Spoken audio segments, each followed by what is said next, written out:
সে অনুসারে কোম্পানির প্রতিনিধিরা এখন বাংলাদেশে তাদের কার্যক্রম শুরুর আয়োজন করছে। যখন পুরনো রাজনীতির শ্বাসরুদ্ধকর পরিবেশে একরাশ ক্লান্তি জমেছে জাতির বুকে, তখন দৃঢ় কণ্ঠস্বর যেন বাতাসে বইয়ে দিয়েছে পরিবর্তনের আশাবাদ। তিনি হলেন বঙ্গুর দেশের অন্তর্বর্তী সময়ের প্রধান পথ নির্দেশক ডক্টর মোহাম্মদ ইউনূস।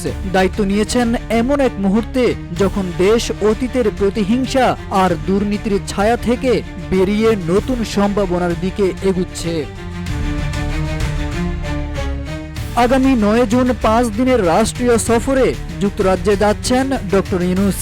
এই সফরটি হবে অন্তর্বর্তী সরকারের একটি গুরুত্বপূর্ণ কূটনৈতিক পদক্ষেপ, যা একাধারে অর্থনৈতিক পুনর্গঠন, ন্যায় বিচার প্রতিষ্ঠা এবং আন্তর্জাতিক সহযোগিতা বৃদ্ধির ক্ষেত্রে মোড় ঘুরিয়ে দিতে পারে। এতে দক্ষিণ এশিয়ায় নতুন ধরনের আঞ্চলিক সংলাপ ও অংশীদারিত্বের সুযোগ তৈরি হবে।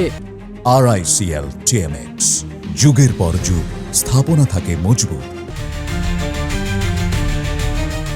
যেসব অন্ধকার পথে দেশের অর্থ বিদেশে পাচার হয়েছে সেই পথ বন্ধ করা এবং সেই অর্থ ফেরত আনা, এই লক্ষ্যেই ইউনূসের এই সফর। বাংলাদেশ ব্যাংক ও দুর্নীতি দমন কমিশনের শীর্ষ কর্মকর্তারাও তার সফর সঙ্গী হবেন। সূত্র বলছে, মূল আলোচনা হবে পাচার হওয়া অর্থের তথ্য, তদন্ত, আইনি সহযোগিতা ও সম্পদ পুনরুদ্ধারের প্রক্রিয়া নিয়ে।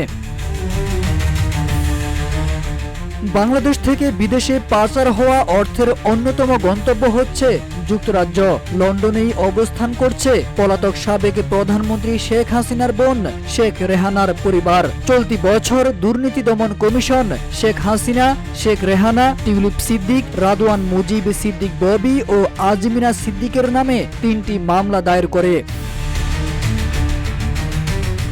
অন্যদিকে আল জাজিরার অনুসন্ধানে দেখা যায়, সাবেক ভূমিমন্ত্রী সাইফুজ্জামান চৌধুরী 50 কোটিরও বেশি মার্কিন ডলার ব্যয়ে লন্ডন, দুবাই ও নিউ ইয়র্কে বিলাসবহুল সম্পত্তি কিনেছেন, অথচ আয়কর রিটার্নে এসব সম্পদের কোনো উল্লেখ নেই। এইসব অর্থ ফেরত আনার জন্যই ডক্টর ইউনূসের সফর রাজনৈতিক ও নৈতিক দুটো দিক থেকেই গুরুত্বপূর্ণ।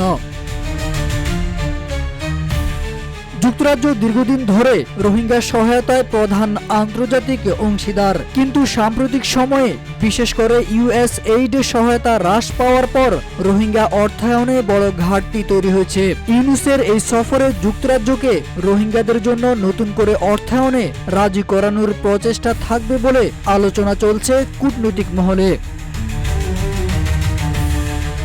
অন্তর্বর্তী সময়ের এই শান্ত নেতৃত্ব যেন সময়ের দাবিকেই বাস্তবে রূপ দিয়েছে।